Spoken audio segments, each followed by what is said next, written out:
pemirsa, bagaimana kabar Anda? Semoga selalu semangat ya. Dan kali ini bersama dengan saya Irin Anggun dalam program Anjang Sana Ngobrol Asik seputar wisata Jogja. Selama kurang lebih 1 jam ke depan ya pemirsa, dan tentunya Anjang Sana ini merupakan sebuah program persembahan dari Dinas Pariwisata Daerah Istimewa Yogyakarta. Di Anjang Sana kita akan membahas mengenai update ataupun berita terbaru dari pariwisata khususnya yang ada di Daerah Istimewa Yogyakarta. Menarik ya pemirsa, sebelum kita memperkenalkan narasumber dan tentunya tema hari ini, tahukah Anda bahwa saat ini tren desa wisata sedang banyak digemari oleh berbagai pihak, tidak hanya para wisatawan tapi juga para stakeholder pariwisata di Indonesia, khususnya di Yogyakarta. Dan selama kurang lebih 2 tahun belakangan ini, Kementerian Pariwisata dan Ekonomi Kreatif menjadikan desa wisata sebagai salah satu subjek untuk dapat dikembangkan potensinya. Dan sampai dengan saat ini sudah ada sekitar 150 desa wisata di Yogyakarta yang siap untuk dijual. Nah, apalagi di tengah kondisi pandemi COVID-19. Tren berwisata para wisatawan ini berubah ya pemirsa. Mereka lebih ingin berwisata di tempat terbuka dan tentunya hal ini tidak boleh dilewatkan oleh para kelompok sadar wisata, desa atau kampung wisata khususnya yang ada di Yogyakarta. Pemirsa, tentunya hal ini juga dibarengi dengan berbagai tantangan, salah satunya dalam hal informasi atau teknologi informasi yang terus berkembang sampai dengan saat ini. Para stakeholder pariwisata dituntut untuk mampu memanfaatkan teknologi informasi untuk dapat mengembangkan potensi pariwisata daerah khususnya di Yogyakarta. Dan tentunya di dalamnya terdapat yang namanya digitalisasi desa wisata. Langsung saja hari ini di Anjang Sana kita akan membahas mengenai digitalisasi desa wisata, potensi besar mendongkrak ekonomi kreatif berbasis warga. Menarik sekali ya pemirsa. Langsung saja kita sapa narasumber terbaik hari ini. Sudah ada Bapak Sofyan Setio Darmawan. Beliau merupakan Sekretaris Komisi D DPRD Daerah Istimewa Yogyakarta. Halo Bapak Sofyan. Ya, halo, salam sehat. Assalamualaikum, Mbak Anggun. Waalaikumsalam. Begini, untuk kabar hari ini bagaimana Pak, sehat ya? Alhamdulillah sehat, sehat, sehat. Luar biasa, terima kasih untuk Bapak Sofyan dan tentunya Pak Sofyan tidak sendiri. Sudah ada Bapak Singgi Raharjo. Beliau merupakan Kepala Dinas Pariwisata Daerah Istimewa Yogyakarta. Halo Pak Singgi. Halo Mbak Anggun.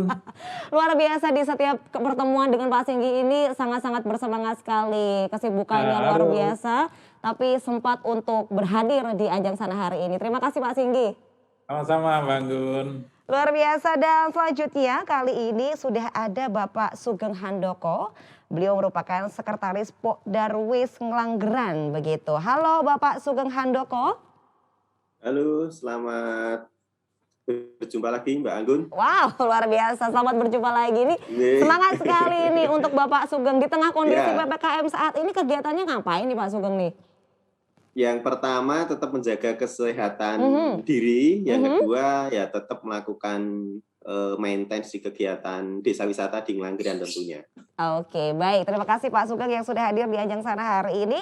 Mungkin kita langsung akan berdiskusi mengenai tema yang sudah saya sampaikan di awal ya pemirsa, bahwa hari ini kita akan membahas mengenai digitalisasi desa wisata. Nah, kita langsung ke Pak Sugeng terlebih dahulu untuk melihat seperti apa kondisi di lapangan untuk perkembangan desa wisata dari tahun ke tahun, apalagi di tengah kondisi COVID-19 ini seperti apa Pak Sugeng? Mungkin boleh dipaparkan, silakan Pak Sugeng.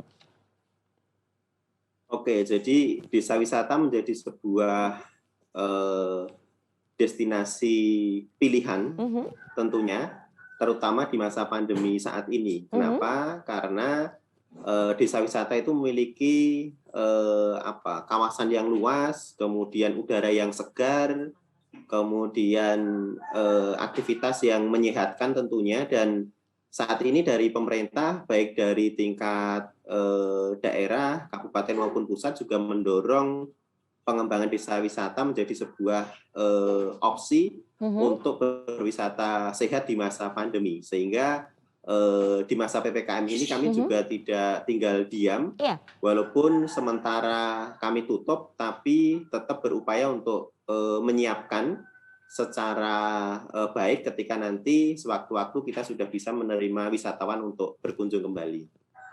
Oke, baik, walaupun di tengah kondisi PPKM saat ini malah digunakan untuk prepare ya untuk Pak Sugeng ya, agar dapat menerima para wisatawan ini dengan baik dan juga aman. Nah, Kalau menurut Pak Sugeng sendiri dengan digitalisasi, ini sudah ada bentuk nyata yang dilakukan terkait dengan digitalisasi begitu Pak?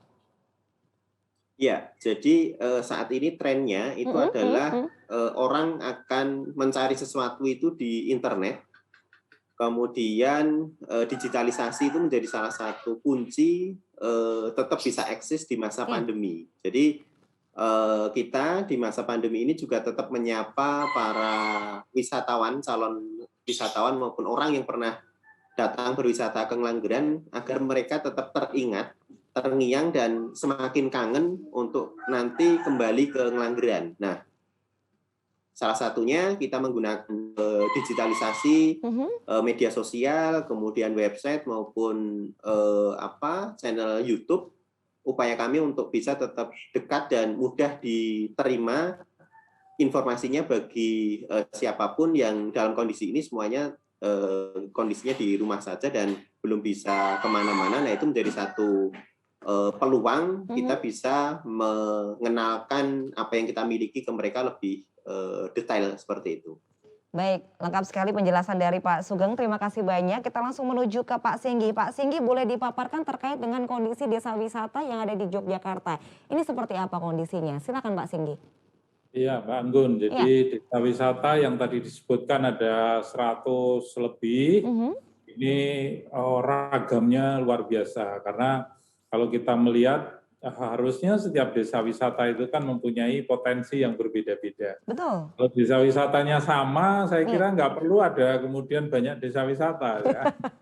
Jadi pasti mereka punya keunikan masing-masing. Nah, termasuk di Ngelanggeran yang di Mas Sugeng ini, dia mempunyai keunikan tersendiri. Sehingga keragaman dari desa wisata yang ada di ini betul-betul bisa dilihat. Oh, kalau di Ngelanggeran itu destinasinya ada Kampung Pitu, ada embungnya. Kalau kemudian kita lihat di Penting Sari, di sana nggak ada embungnya, nggak ada Kampung Pitunya, tapi ada sesuatu yang kemudian menarik. Nah, inilah yang kemudian dari pemerintah sekarang ini setiap tahun melakukan evaluasi atau penilaian terhadap desa wisata itu. Ada yang kemudian kategorinya adalah kategori embrio, ya. Kemudian ada yang berkembang, kemudian ada yang maju atau mandiri. Jadi memang kemudian ini berbeda-beda kategorinya, disesuaikan dengan kondisi yang ada di desa wisata tersebut. Kami juga punya pembagian kewenangan antara provinsi dengan kabupaten dan kota supaya tidak melakukan hal yang sama di objek yang sama, sehingga kami membagi tugas. Jadi kalau yang sudah maju mandiri, maka kami akan lebih dorong terus ya. Supaya lebih go nasional atau go internasional, seperti itu. Nah, sekarang ini yang kemudian menjadi trennya, tadi Mbak Anggun juga nyampaikan, karena sekarang ini ada perubahan paradigma pariwisata. Dari dulu mungkin mass tourism atau pariwisata yang bergerombol-gerombol banyak gitu ya, tapi sekarang lebih personalized ya, lebih localized, lebih ke small in size. Jadi untuk desa wisata ini paling tepat. Jadi mereka akan mendapatkan experience yang lebih banyak di situ. Karena sejatinya desa wisata itu adalah living museum, jadi museum kehidupan di situ. Tadi Mas Sugeng menyampaikan bahwa yang dijual itu adalah kehidupan masyarakat di situ. Seperti itu Mbak Anggun. Oke, jadi kalau menurut Pak Singgi ini sebenarnya potensi desa wisata di Yogyakarta yang kurang lebih ada 150 ini sangat luar biasa. Terdapat berbagai keunikan-keunikan yang tentunya dapat menarik minat para wisatawan untuk datang begitu ya Pak ya. Baik. Jadi yang sekarang ini mengemuka itu karena desa wisata, 2 desa wisata kita itu sudah go internasional. Jadi sudah mendapatkan penghargaan di level internasional, yaitu desanya Mas Sugeng itu sama desa Penting Sari. Wow, ini berarti ada informasi yang sangat membanggakan, sudah ada 2 desa wisata yang go internasional. Nanti kita akan bahas lagi untuk Pak Singgi dan juga para narasumber, kita break sejenak. Pemirsa jangan kemana-mana karena sesaat lagi Anjang Sana akan segera kembali. Masih di Anjang Sana ngobrol asik seputar wisata Jogja. Wah, luar biasa ya pemirsa, kalau kita berbicara mengenai pariwisata khususnya di Yogyakarta ini tidak ada habisnya. Kalau tadi sebelum break Pak Singgi juga sudah mengutarakan bahwa sudah ada 150 ya kurang lebih desa wisatanya di Yogyakarta yang mempunyai berbagai keunikan yang tentunya dapat menarik para wisatawan untuk berkunjung. Kita langsung menuju ke Bapak Sofyan mengenai ataupun digitalisasi desa wisata. Pak Sofyan, kalau menurut Bapak Sofyan tersendiri ini untuk digitalisasi desa wisata ini harus seperti apa? Tentunya di tengah perkembangan zaman dan juga teknologi yang begitu luar biasa. Silakan Pak Sofyan. Oke, terima kasih Mbak Agun. Salam sehat untuk semuanya. Kira digitalisasi ini sekarang sedang menemukan momentumnya ya, karena memang di hampir seluruh dunia kan kita dapat melihat kendala-kendala pandemi ini, persoalan pandemi ini, sehingga upaya digitalisasi, upaya mengenalkan lewat media secara online, secara digital, ini kan sedang ketemu momentumnya. Kalau dulu-dulu orang jarang melihat internet tadi atau melihat browsing atau searching di internet, tapi hari-hari ini orang tadi sudah dikatakan tentu akan lebih banyak melihat itu. Nah, sehingga kesempatan ini tidak kita sia-siakan, tentunya monggo berbagi tugas antara nanti dinas pariwisata dan juga para pengelola wisata khususnya di desa wisata tadi untuk bersemangat ya untuk membuat konten-konten digital tadi ya, sehingga mumpung saat ini orang sedang asik-asiknya atau sedang banyak-banyaknya orang melihat itu semua. Saya kira kita sangat support itu. Kemudian kalau saya boleh matur, yang perlu kita tonjolkan di desa wisata ini diantaranya adalah kelestarian alam, yang itu otentik, yang itu original itu saya kira itu yang kemudian menjadi nilai lebih dari kekayaan alam kita di Indonesia ini atau juga di DIY khususnya ya. Nah, saya kira kalau Pak Singgi tadi ingin keunikan, itu keunikan yang mesti kita tekankan menurut pandangan kami itu adalah kelestarian alam. Dan ini saya kira banyak pihak nanti akan tersentuh, banyak pihak nanti akan empati, akan simpati dengan tawaran-tawaran atau konten-konten kelestarian alam kita yang otentik. Misalnya tadi di situ Ngelanggerang contohnya kan ada bukit Gunung Merapi Purba ya kalau nggak salah itu. Nah seperti itu harus terpelihara, jangan sampai malah kita poles-poles dengan rupa, kita tambahin ini itu dan sebagainya, nanti malah bisa hilang otentiknya. Seperti itu Mbak Anggun. Baik, jadi kalau menurut Pak Sofyan ini kelestarian alam dan juga otentik dari desa wisata ini harus menjadi hal yang ditonjolkan begitu ya Pak ya?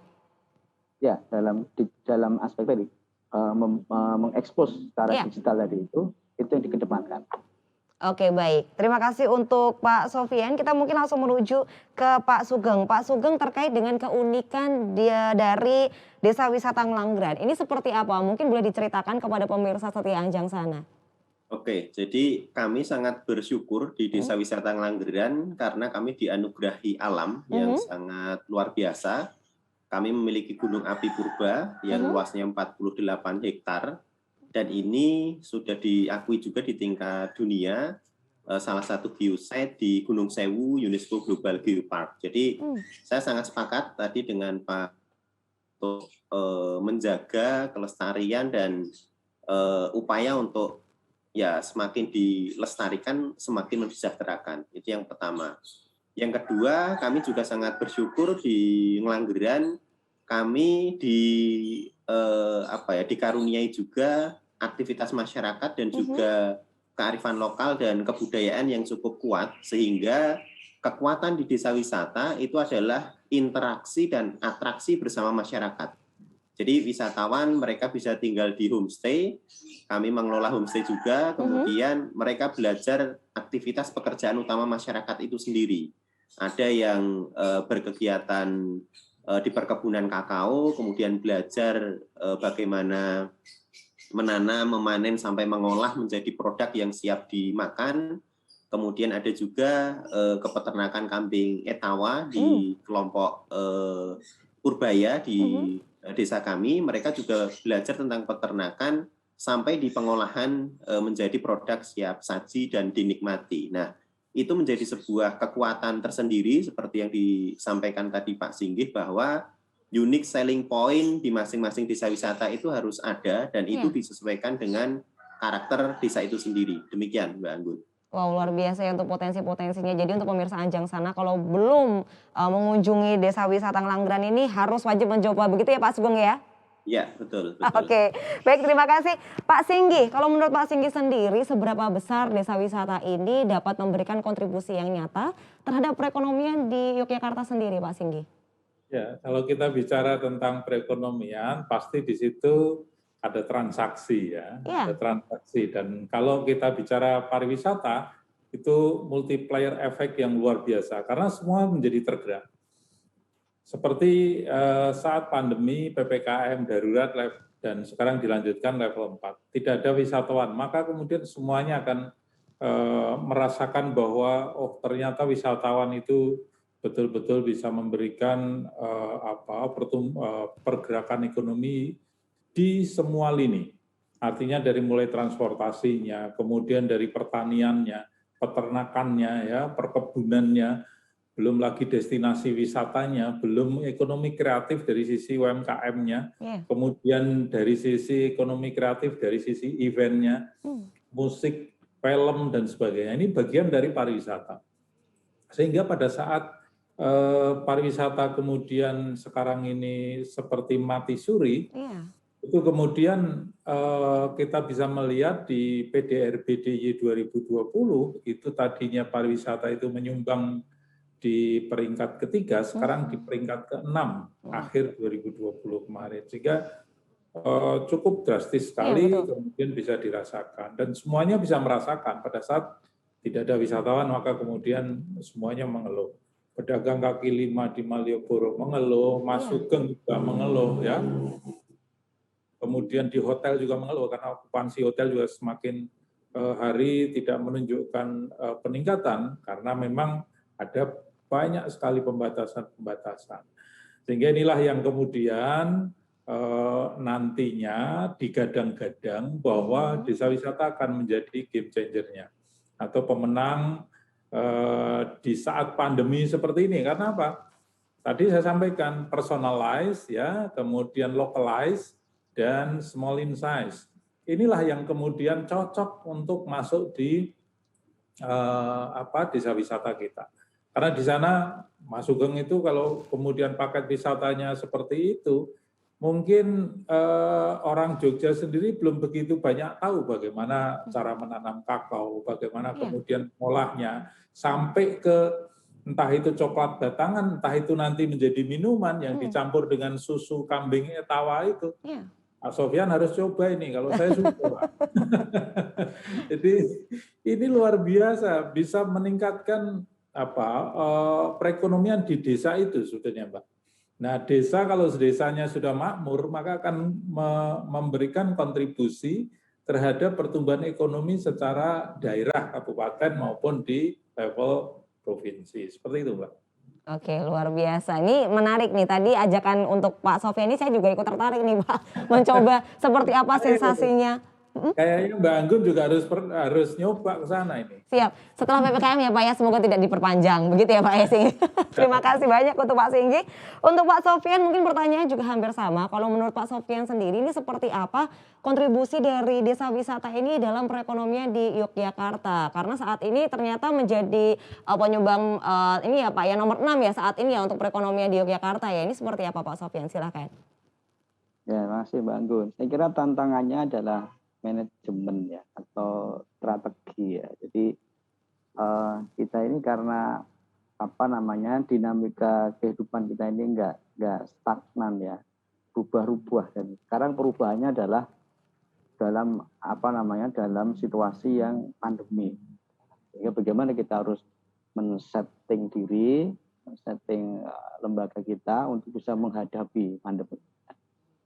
Mungkin ya tadi ada istilah personalize tadi itu kan apakah mungkin ini perlu dikomunikasikan nanti ditata dan desa wisata memungkinkan untuk itu, artinya protokol kesehatan tadi itu tentunya kita punya asumsi ya itu lebih bisa diterapkan karena ada 150 alternatif destinasi desa wisata tadi ya. Itu 150 desa wisata begitu ya.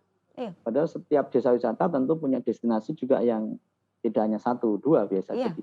Sehingga sekian ratus. Nah, ini masalah manajemen. Artinya mungkin ketika situasinya seperti ini, bagaimana agar tetap tumbuh dengan baik, berkembang. Artinya tetap ada kunjungan destinasi meskipun situasi seperti ini. Nah, kan tadi manajemennya satu desa wisata dibatasi ya. Artinya misalnya tadi sekian puluh orang saja gitu ya. Dalam sehari kemudian dan seterusnya dan kemudian dibuatkan mekanisme pergilirannya, dibuatkan peta. Nah, ini peta desa wisatanya ini tugas dinas pariwisata saya kira. Peta desa wisatanya itu di mana saja, bikinkan rutenya, artinya ada protokolnya. Protokolnya itu bukan ya karena situasinya seperti ini maka ada ada pembatasan-pembatasan mungkin hari ini yang dibuka ini dulu bukan maksudnya yang boleh dikunjungi oleh seseorang ini hanya di sini. Intinya menghindari kerumunan. Jadi pakai mekanisme ditata dan seterusnya sehingga protokol kesehatan ini baru tetap kita bisa jaga, tetapi desa wisata misalnya juga tetap bisa dikunjungi. Tapi sekali lagi catatannya tadi banyak. Ini tantangan kita. Oke, jadi ini butuh plan A, plan B sepertinya ya Pak Sofyan ya untuk menghadapi situasi yang tidak menentu saat ini. Ya kalau semisalnya kita boleh berandai-andai ketika nanti PPKM ini sudah tidak diperpanjang, semoga sudah siap begitu ya skema-skema untuk menerima para wisatawan untuk datang begitu ya Pak Sofyan ya. Ya, tapi tetap saja Mbak Anggun. Jadi meskipun PPKM sudah tidak diterapkan ya, itu kan protokol kesehatan kan belum ada yang berani mengatakan kemudian dicabut. Kalau protokol kesehatannya kan nggak dicabut. Jadi tetap berjalan. PPKM-nya saja mungkin mungkin PPKM-nya saja yang program PPKM-nya dihentikan, tetapi prokesnya ini kan kita belum tahu ya sejauh mana ini kalau nanti sehingga tadi tetap saja mekanisme pengaturan protokol di berbagai tempat tadi itu harus tetap diterapkan. Baik. Terima kasih Pak Sofyan, kita break sejenak pemirsa jangan kemana-mana karena sesaat lagi Anjang Sana akan segera kembali.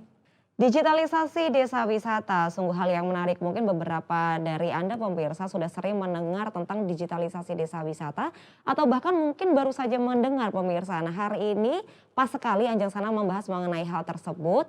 Dan tadi kalau Pak Sofyan sebelum kita break ini mengutarakan bahwa walaupun ini PPKM mau diperpanjang atau tidak, yang paling penting saat ini adalah prokes begitu. Ini luar biasa, betul sekali untuk Pak Sofyan sepakat sekali mengenai prokes yang memang harus lebih diatur. Apalagi di tengah kondisi pandemi COVID-19.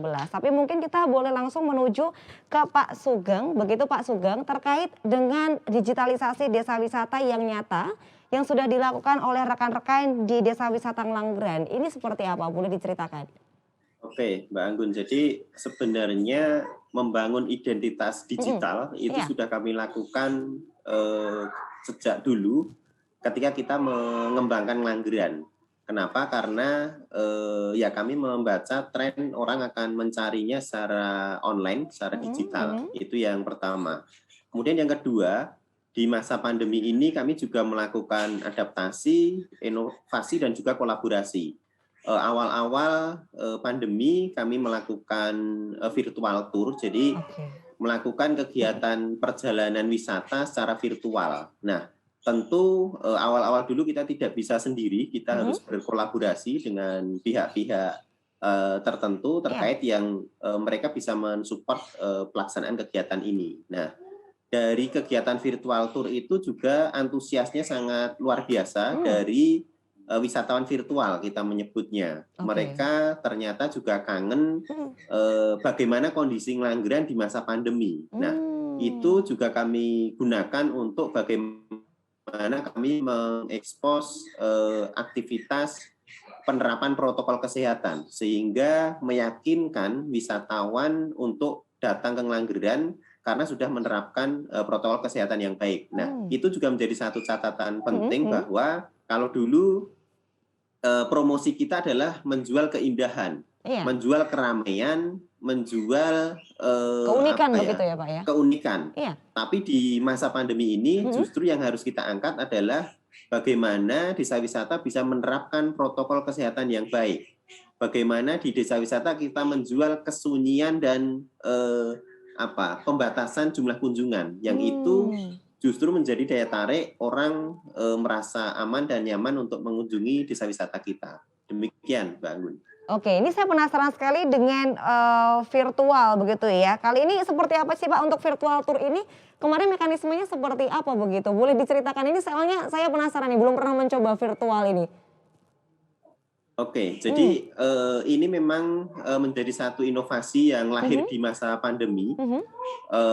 Kami membuat virtual tour ini bahkan sejak wisatawan itu seakan-akan kita jemput di stasiun Tugu. Mereka turun dari kereta, kemudian kita jemput. Nah, menggunakan aplikasi Google Maps dan Google Street View, kita bisa seakan-akan jalan menaiki bus, kira-kira seperti itu. Nah, kita juga bisa menjelaskan potensi bahkan toko-toko yang kita lewati. Kita katakanlah sampai perbatasan di Bukit Bintang, selamat datang Gunung Kidul, itu juga bisa menjadi sebuah narasi di sana. Kemudian sampai di parkiran Gunung Api Purba. Nah, dari situ kita juga memanfaatkan foto-foto 360 yang itu sebenarnya sudah tersedia di Google Maps atau Google Street View. Nah, itu juga kita gunakan untuk memberikan istilahnya pandangan ke wisatawan virtual untuk melihat 360 derajat.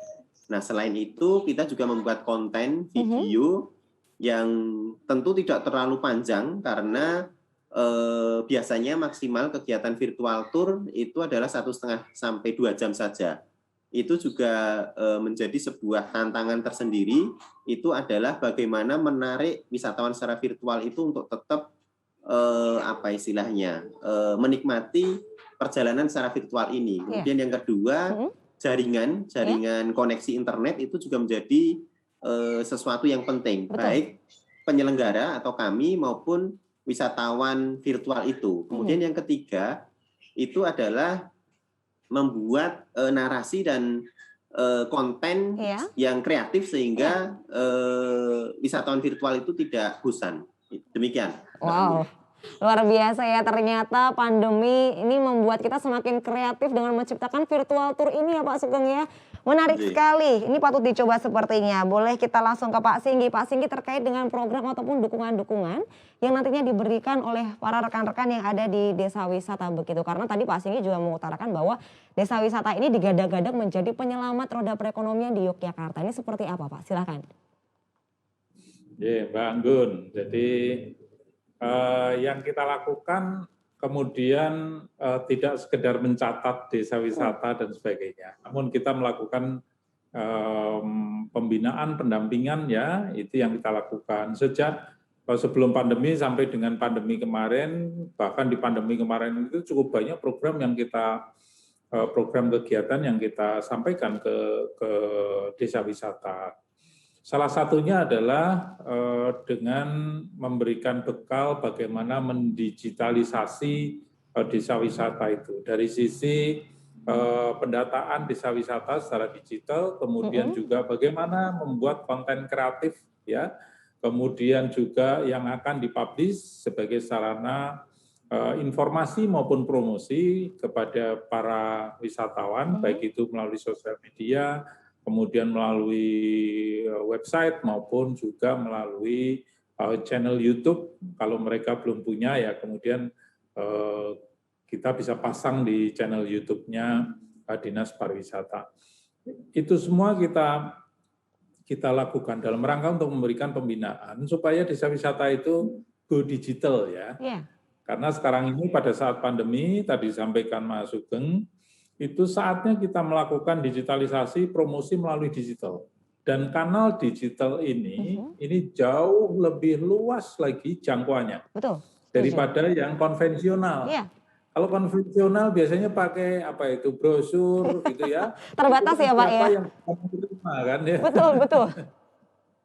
Tapi kalau kita bicara tentang digital, entah itu foto, entah itu video pendek atau video detail, itu jangkauannya di belahan dunia yang punya koneksi internet, mereka bisa menikmati. Nah, ini yang kemudian kita bisa mendapatkan manfaat dari digital ini, jangkauannya lebih luas.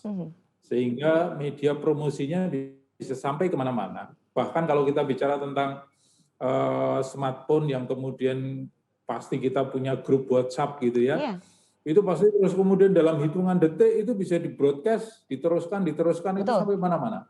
Inilah kekuatan digital untuk media promosinya luar biasa. Dan kami sadar itu sehingga tahun lalu kami melakukan pendampingan untuk membuat konten kreatif. Dari mulai membuat storyboard-nya, ya, narasinya. Ini penting ini, narasi ini. Karena kalau kemudian narasi atau storyboard-nya itu dibuat bagus, tidak terlalu panjang, tapi bisa memberikan gambaran secara komprehensif.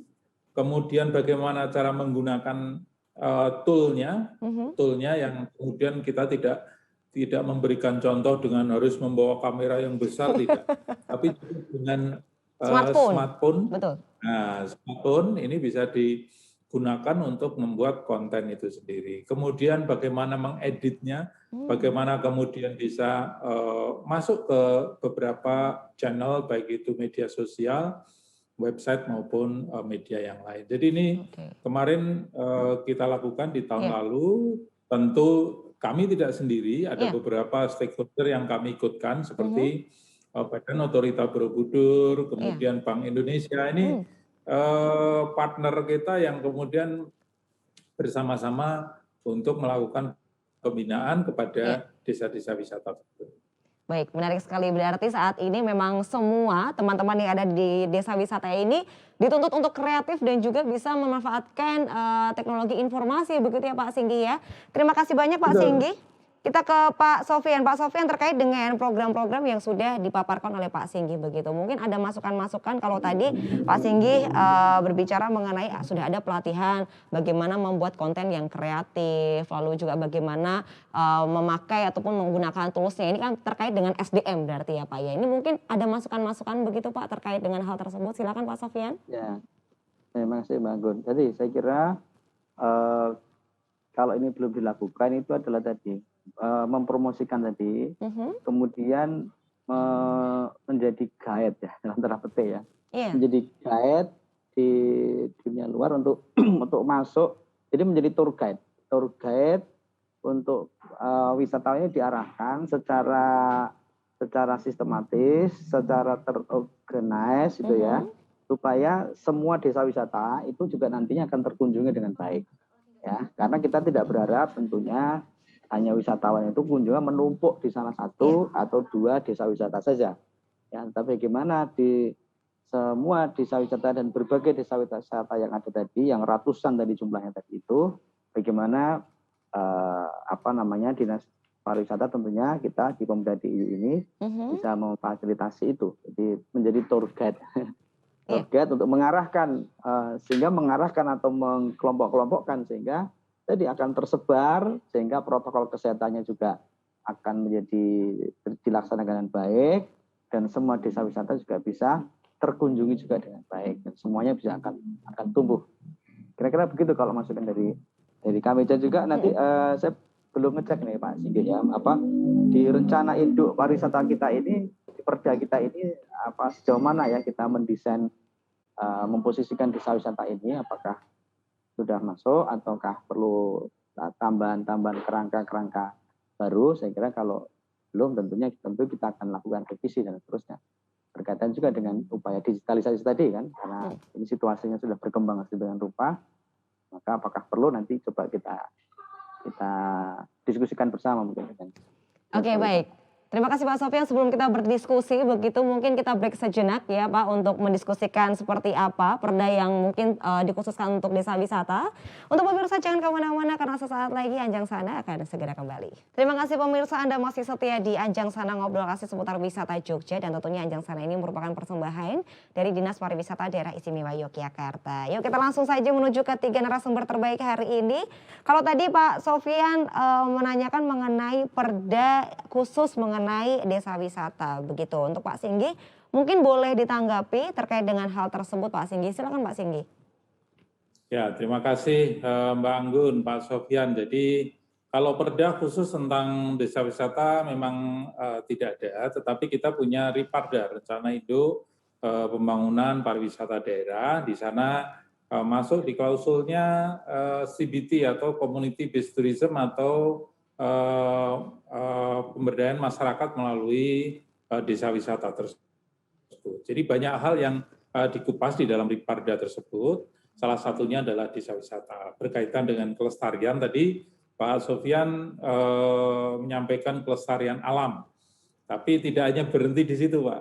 Budaya juga. Jadi di desa wisata itu juga kita harapkan bisa melestarikan budaya itu sendiri. Karena letaknya ada di desa itu. Sehingga ini sangat inline sekali apa yang kemudian akan kita bangun. Jadi Mas Sugeng juga mention kalau semakin dilestarikan itu akan semakin mensejahterakan. Kemudian kalau regulasi yang kita punya itu adalah peraturan gubernur ya, Pergub nomor 40 tentang Darwis dan desa wisata. Nah ini masih baru 2020 dan ini sedang kita lakukan sosialisasi sekaligus juga implementasi dari peraturan gubernur tersebut yang kemudian bisa lebih menertibkan atau memberikan kepastian terhadap Darwis maupun desa wisata itu sendiri. Seperti itu Mbak Gun. Baik, lengkap sekali untuk informasinya bahwa untuk saat ini sudah dari Parda dan untuk regulasinya sudah ada Pergub DIY nomor 40 tahun 2020, begitu ya Pak Singgi ya? Baik, terima kasih untuk informasinya Pak Singgi. Kita langsung menuju ke Pak Sugeng. Pak Sugeng terkait dengan tantangan-tantangan ketika berbicara mengenai digitalisasi desa wisata. Nah ini apa tantangan yang sudah dirasakan sampai dengan saat ini begitu Pak Sugeng? Oke, tentu ketika kita membuat pergerakan atau inovasi yang dulunya tidak ada dari sesuatu yang ada, terutama ke digitalisasi, itu ada hal-hal yang menjadi tantangan yang kita hadapi. Yang pertama itu adalah kesiapan sumber daya manusia.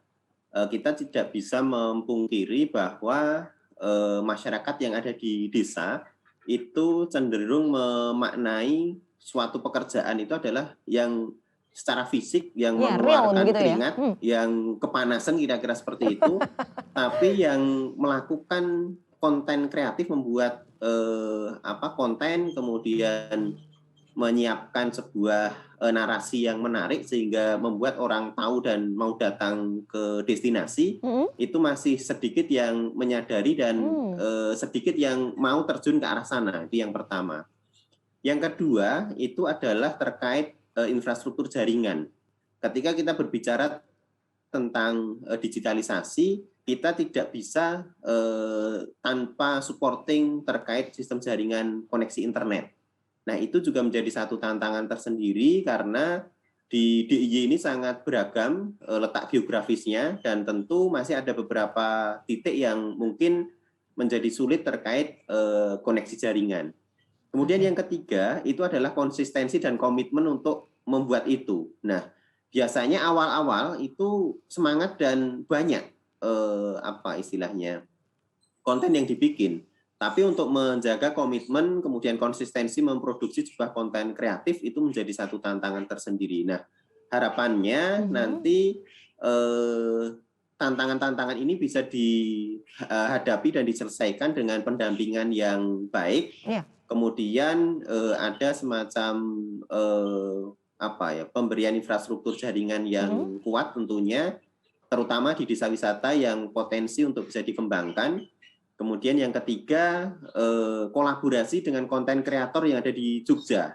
Sebenarnya Jogja itu gudangnya anak-anak kreatif dan orang yang mereka memegang informasi, sehingga ketika ada kolaborasi yang baik antara konten kreatif yang sudah berpengalaman dengan masyarakat, para pemuda yang ada di desa, itu tentu akan menjadi sebuah kolaborasi yang baik dan itu akan memberikan manfaat yang besar bagi masyarakat yang ada di desa. Demikian, Mbak Anggun. Baik, kalau boleh saya ulangi, jadi untuk tantangannya ini adalah ada kesiapan SDM, lalu juga infrastruktur, jaringan, lalu juga ada konsistensi dan juga kolaborasi. Ini juga yang penting begitu ya Pak ya. Jadi kolaborasi antara konten-konten kreator yang ada di Yogyakarta terkait dengan bagaimana membuat konten yang menarik tentang desa wisata agar menarik lagi para wisatawan. Begitu ya Pak Sugeng ya? Iya, betul sekali, Mbak Anggun. Baik, kita langsung ke Pak Singgih. Pak Singgih terkait dengan program-program yang mungkin akan segera dilakukan terkait dengan digitalisasi desa wisata. Ini boleh dibocorkan, ini akan ada apa ini Pak Singgih? Jadi untuk program-program, saya ingin nambahkan sedikit tadi Silakan, yang Pak Singgih. disampaikan Pak Sofyan tadi. Mhm. Jadi tidak hanya berhenti di program untuk pendampingan digitalisasi desa wisata, namun banyak sekali program kita, termasuk tadi disampaikan Pak Sofyan kaitannya dengan pemandu di desa wisata. Ya, itu kami juga lakukan pelatihan bahkan sertifikasi. Jadi kalau kita punya perda tentang pramuwisata, maka di situ masuk di pemandu lokal, pemandu yang mempunyai kewenangan di dalam destinasi atau desa wisata tersebut. Kemudian juga karena di desa wisata pasti ada homestay, maka kami juga pelatihan homestay. Bagaimana ini melibatkan banyak stakeholder. Jadi ada PHRI yang punya hotel, ya ini bagaimana menata kamar tidurnya dan sebagainya, standarnya seperti apa, ini pengelolaan homestay, ini juga kita lakukan. Kemudian juga bagaimana kulinernya. Kuliner desa wisata itu kan pasti punya keunikan masing-masing, ya ada yang ingkung, ada yang gul, ya. Jadi lapar ya Pak, aduh. Dan sebagainya. Wah, ini menarik sekali ini. Jadi bagaimana kemudian ini bisa di-create secara natural, tetapi juga bagaimana platingnya supaya lebih higienis dan sebagainya.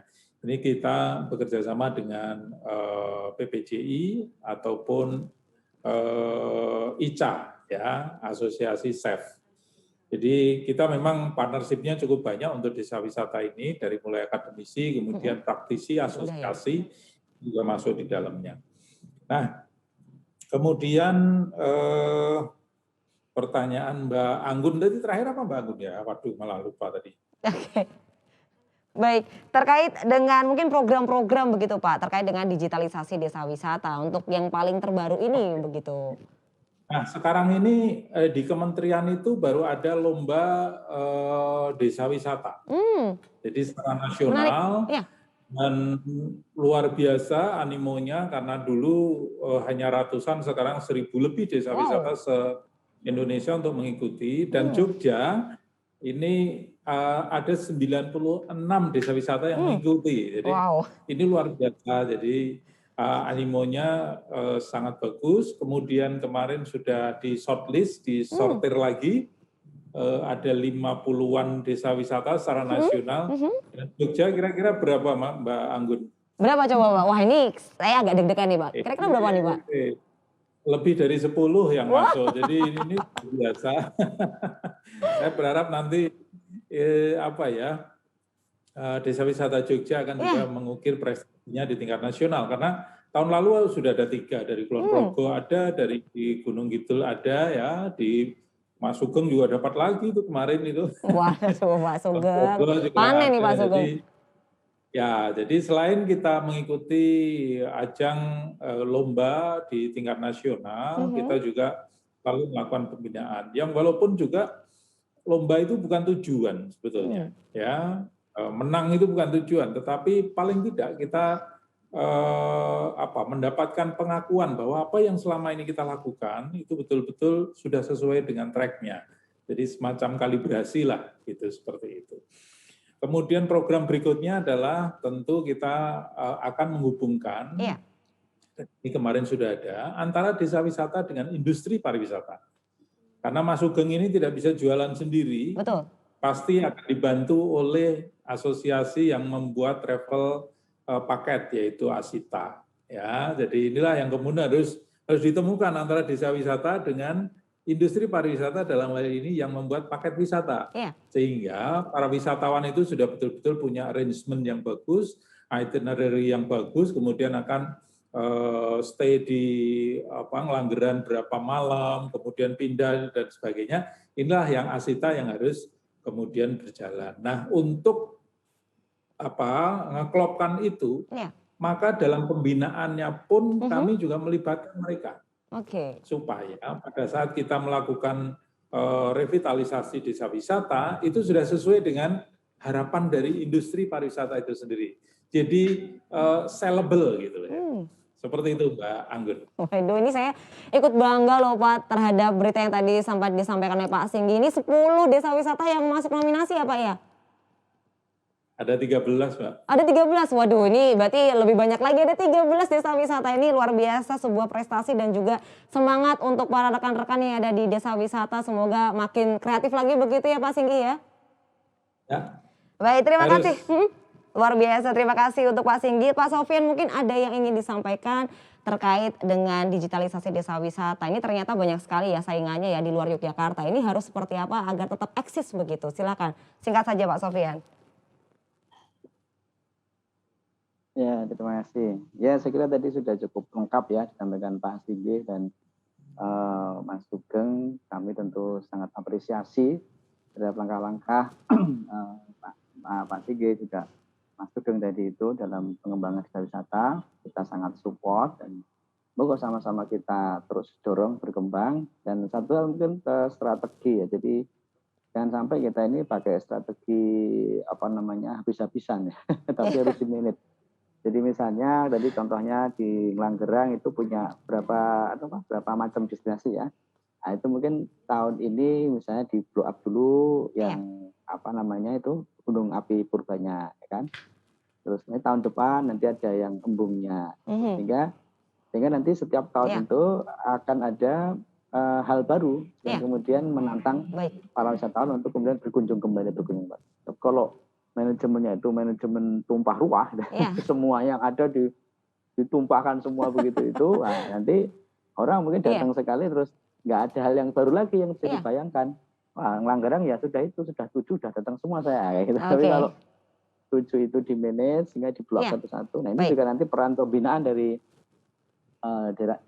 Dinas Pariwisata saya kira juga termasuk ke arah sana. Sehingga prinsipnya kalau bagi kami bagaimana semua desa wisata ini juga bisa tumbuh berkembang dengan baik. Saya kira nggak. Siap, terima kasih untuk Bapak Sofian yang telah memberikan closing statement-nya hari ini dan juga terima kasih untuk Pak Singgi Raharjo dan juga Pak Sugeng yang sudah hadir di Ajang Sana hari ini. Semoga ini dapat menginspirasi para pemirsa Ajang Sana yang menyaksikan. Salam sehat, salam semangat, terima kasih banyak sekali lagi. Dan kami juga tidak lupa mengucapkan terima kasih untuk pemirsa yang sudah menyaksikan Ajang Sana. Terima kasih untuk Dinas Pariwisata Daerah Istimewa Yogyakarta. Akhir kata, saya Irin Anggun pamit undur diri. Tetap terapkan protokol kesehatan dalam setiap aktivitas Anda. Sampai jumpa di lain kesempatan.